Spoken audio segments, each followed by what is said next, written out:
इंदिरा गांधी और राजीव गांधी जी का खून देश की एकता और अखंडता के लिए सरजमीन हिंदुस्तान में मिल गया।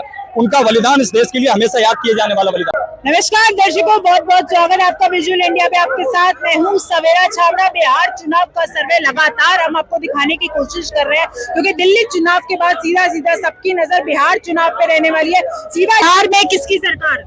बिहार में लालू की सरकार। लालू की सरकार। क्यों? लालू ने अच्छा काम करा है बिहार में, गलत थोड़े करा है। क्या काम किया? जंगल राज था। नीतीश ने लूट दिया पूरा सरकार, कहीं नौकरी नहीं रही, बीजेपी में कुछ नहीं रहा। क्या है बीजेपी में? क्या है? कुछ नहीं रहा। बीजेपी तो भूख बनने वाले काम आ गए, भूखमरी आ गई बीजेपी में, तो भूखमरी आ गई। बिल्कुल। अरे इतना बढ़िया काम किया, विकास नहीं करा। वो 5 किलो राशन देंगे, वही 5 किलो राशन खा के मर रहा है। 5 किलो राशन का हिंदुस्तान की जनता ने मांगी थी, नहीं मांगी थी? तो बिहार की जनता ने मांगी थी, नहीं मांगी थी? लेकिन बिहार का जनता ने, बिहार का जितना चीनी मिल है, बेतिया, नरकटिया, भागलपुर, दरभंगा, सीतामढ़ी, सबका ही चीनी मिल चालू होने चाहिए। तो गन्ना की खेती करने वाला आज भी बेरोजगार। 5 किलो कीमत कितना है? 5 किलो राशन नहीं चाहिए था। 5 किलो राशन का लोगों को पता है कीमत कितना है मैडम? 120 रुपए। 7,000 रुपए में नौकरी कर 120 रुपया की कीमत है 5 किलो राशन के।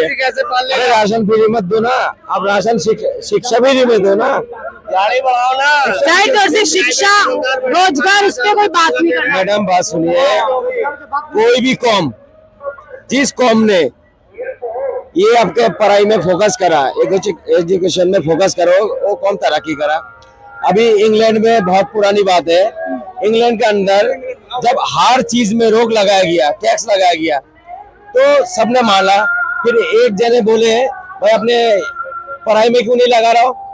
तो जो वहाँ के जो एमपी थे, एमपी ने क्या बोला, जे देखो अगर तुम्हारा घर भी खंडित हो जाए, टूटा हुआ है, वो कुछ दिन बाद बन सकता है। अगर तुम्हारा फसल खराब हो जाए, तुम दूसरी साल में फसल उगा सकते हो।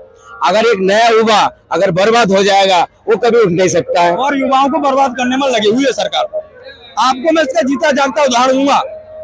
बहादुर शाह जफर, जो 1857 की क्रांति के नायक थे, जिन्होंने अंग्रेजों के खिलाफ सबसे पहले विद्रोह का नेतृत्व करने वाले व्यक्ति अगर कोई थे तो बहादुर शाह जफर। लेकिन कुछ अंधभक्त कल उनकी तस्वीर पर जो है कालिख पोत जाते हैं। उनको बहादुर शाह जफर का इतिहास नहीं मालूम।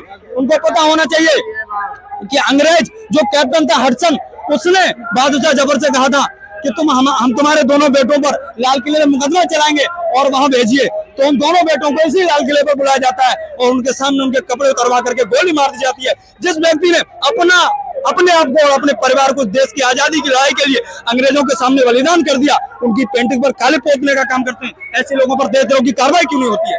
बिल्कुल होनी चाहिए भैया। जिन्होंने भी ये काम किया, हम भी उनकी कड़ी निंदा करते हैं।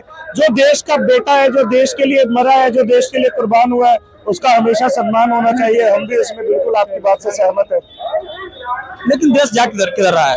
मत ही जा किधर रहा है देश? अगर आप एक तस्वीर इसलिए पोत देंगे कि उसकी दाढ़ी है, टोपी है, तो ये तो नहीं। उस समय में जो आजादी के मुसलमानों के साथ अत्याचार हो गया, जो आजादी के समय में उलेमाओं ने फांसी के फंदे को चुन लिया, उनकी कुर्बानी को खत्म करेंगे। सब टोपी और दाढ़ी वाले औरंगजेबी समझते हैं ये लोग। इनको पता नहीं, औरंगजेब ही है। जो बहादुर शाह जफर थे, जब वो रंगून की जेल में अंग्रेजों ने उनको बंद किया, और अंग्रेज जब अफसर उनसे मिलने जाता है और कहता है दम दमे में दम नहीं जबर, अब खैर मांगो जान की। अब धीमी पड़ने लगी शमशीर हिंदुस्तान की, शमशीर कहते हैं तलवार से।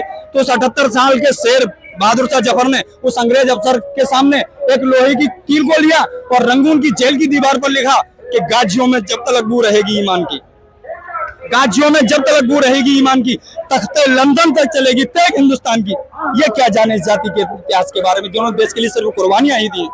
कुर्बानी तो दी है, बिल्कुल दी है, लेकिन ये कहते हैं कि यहाँ चले जाओ, वहाँ चले जाओ, ये ले आएंगे, वो ले आएंगे। हम लोग यहाँ बाई चांस हिंदुस्तानी नहीं है, बाई चॉइस हिंदुस्तानी है। हमें 1947 में हक था विदेश जाने का, पाकिस्तान जाने का, लेकिन नहीं। हमारे देश के जो भारत रत्न मौलाना अब्दुल कलाम आजाद ने यही जामा मस्जिद की सीढ़ियों पर खड़े होकर के कहा कि देश तुम्हारा है, इस देश की आजादी में तुम्हारे पूर्वजों ने अपना त्याग बलिदान दिया है, आप यहाँ से कहाँ जा रहे हो। तो उसी वक्त सभी लोगों ने अपने सरों पर रखी गठरी उतार के फेंक दी। उस देश की मिट्टी में मिलने के लिए आजादी में भी तैयार थे। और आजादी के बाद के आप देख लीजिए 1971 का, जहाँ वीर अब्दुल हमीद ने, जहाँ देश के अंदर कोई एंटी टैंक मिसाइल नहीं होती थी, तो उन टैंकों के नीचे लेकर उन टैंकों को उड़ाने का काम किया। वो जातिवाद सवाल खड़ा करते हैं अंधभक्त। चलिए ठीक है, बहुत बहुत धन्यवाद। ये लगातार जो है ये चर्चा जारी रहेगी। ऐसी तमाम चर्चाओं के लिए हमारे चैनल को सब्सक्राइब करना ना भूलेगा। फिलहाल के लिए इस वीडियो में इतना ही। जय हिंद, जय भारत।